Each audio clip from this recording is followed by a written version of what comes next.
Assalamualaikum, hai apa kabar semuanya? 2 bulan ya, luar biasa lama sekali. Nggak upload video, nggak ada nge-review film ya karena emang nggak bisa nonton film ke bioskop. Alasan kenapa? Ya ada project lain lah, project film juga. Oke, kita bahas satu film yang jadi alasan aku untuk mulai lagi ngeulas film di channel Count Review. Dan film ini adalah film yang bikin aku agak jengah sebenarnya. Karena kenapa? Bisa nggak sih Insidious itu dengan judul-judul selanjutnya udahlah dibuang aja gitu loh ke dasar laut Mariana gitu. Heran kali aku. Waralaba Insidious ini udah kayak kedai menurutku. Kedai minimarket, bolak-balik dibuka, siapapun bisa keluar masuk, tapi yang jualan di dalam sana ya tetap itu-itu aja.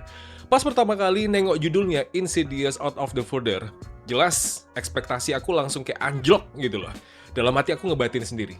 Ini mau jualan jumpscare model apa lagi setelah cerita keluarga Lambert resmi pensiun di film kelima kemarin. Dan film keenam ini mau kemana lagi kalian bawa? Aduh nggak ngerti lagi. Nah, biarkan nggak penasaran lagi kenapa film ini jadi salah satu alasan aku untuk tidak terlalu menyukai filmnya, walaupun sebenarnya filmnya nggak salah-salah amat. Yuk, kita bedah sampai ke tulang-tulangnya. So, setelah cerita Josh, Renee, dan Dalton Lambert yang resmi ditutup di The Red Door, sutradaranya bareng penulis film ini ngebuka lembaran baru dari semestanya Insidious.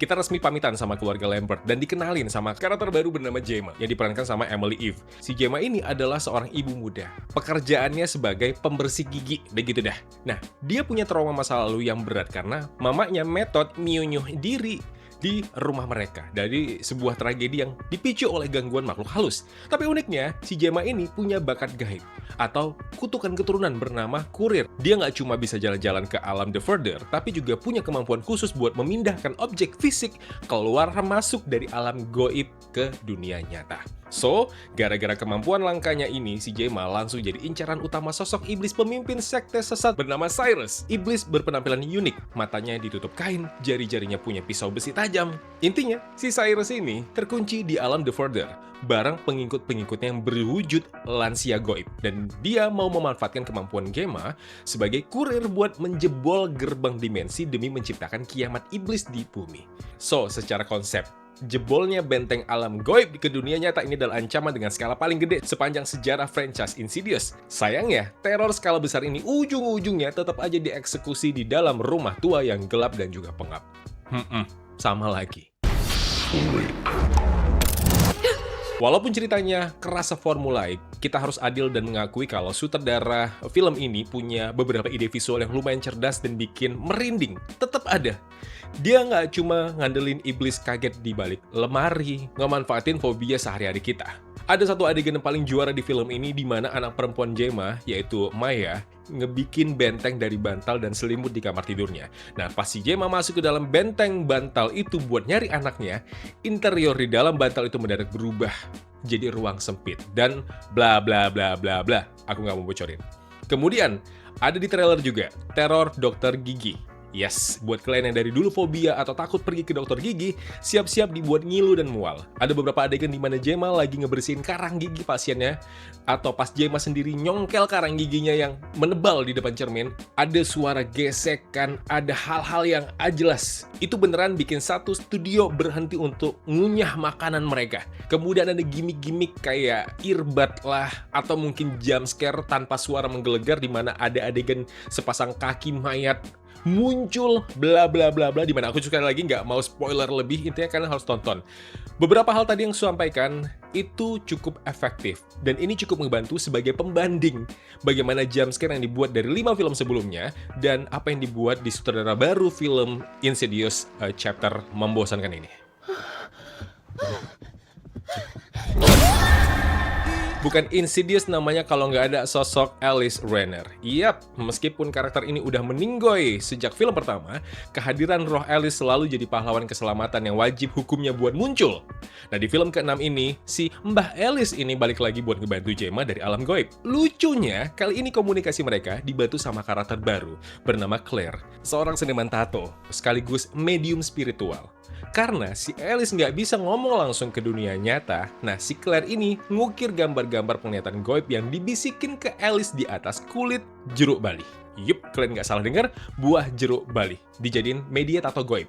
So, elemen-elemen absurd kayak gini bikin Insidious Out of the Further punya nuansa menurutku hal yang cukup menghibur, dimana Mbah Alice ini bukan dikasih dialog-dialog keren ya, yang terlalu pahlawan, dimana justru di sini kehadirannya bikin momen-momen yang menurutku lucu. Nah, film ini tahu kalau dirinya nggak bisa 1.000.000% seram. Jadi, solusinya adalah sutradara sengaja ngajak penonton buat ya senang-senang dulu di beberapa bagian. Jadi emang film ini tidak pure 100% horor melulu. Ada sedikit sentuhan humor yang mungkin kalian sadar atau mungkin kalian tidak sadar sama sekali. Nah, sekarang mari kita bedah minus paling fatal yang bikin film ini cuma dapat nilai pas-pasan.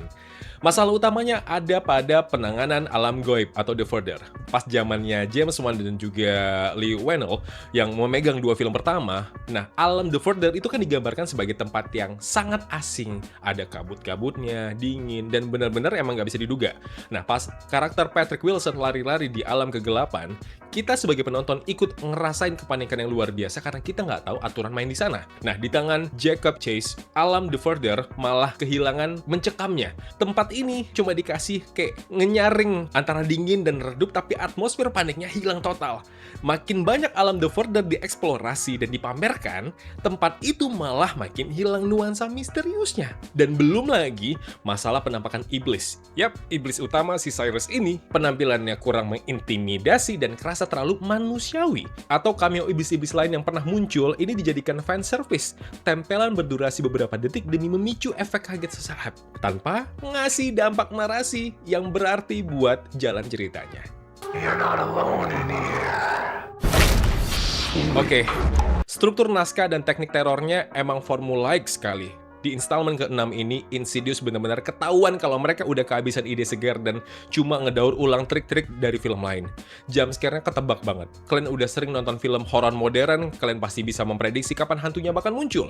Polanya selalu sama, kayak kamera diam beberapa detik, suasana mendadak hening, karakter jalan perlahan, lalu boom! Yap, muka hantunya muncul diiringi ya gelegar suara yang ya cukup nabok lah. Elemen terornya kerasa banget. Ya, niru-niru film-film horor lain. Kemudian, drama duka yang menurutku ini sama kayak tradisi Insidious sebelumnya. Pertarungan antara hidup dan mati yang selalu disangkut pautkan sama isu trauma, duka kehilangan keluarga, pengorbanan emaknya. Sayangnya naskah di film ini dieksekusi dengan konflik keluarga Gemma secara linier dan dangkal. Hubungan emosionalnya, nggak ada yang dalam sama sekali. Dan apalagi pas masuk ke babak klimaksnya di paruh akhir filmnya, jalan cerita dan rencana para karakter buat ngalahin Cyrus justru sangat lemah. Konfliknya dieksekusi terburu-buru, seolah penulisnya udah bingung gimana cara nutupin durasi film ini. So, mungkin pertanyaan terakhir, kenapa franchise ini masih dijual dan dibeli penonton? Meskipun punya segudang catatan kekurangan, pertanyaannya, kenapa film ini tetap tidak bisa dibilang hancur total? Yap, jawabannya adalah karena franchise Insidious udah berubah dari fungsinya menjadi wahana rumah hantu di industri bioskop global. Penonton yang datang ke studio bioskop udah nggak ngarap lagi bakal dapat naskah berkelas, filosofi cerita yang mendalam. Ya, sekarang kan penonton cuma pengen masuk ke dalam studio, ngerasain sensasi horor yang, ya gimana lah horor, seperti apa film horor kan? Ngelihat muka-muka monster yang aneh, nikmati momen dimana mereka kejang-kejang sendiri, takut-takut sendiri, ya sambil nutup mata padahal penasaran juga. Ya, that's it. Sutradaranya emang berhasil ngejaga standar minimal itu dan dia nggak berusaha jadi sinias pretensius, tapi sadar posisi kalau tugasnya adalah emang menyajikan tontonan yang ramah buat penikmat horor casual.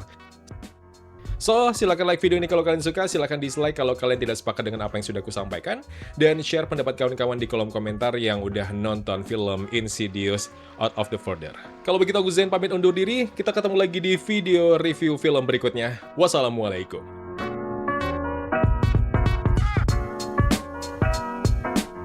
Ya kawan-kawan, terima kasih telah menonton video review ini. Jangan lupa klik tombol like-nya kalau kalian suka, klik tombol dislike kalau tidak suka.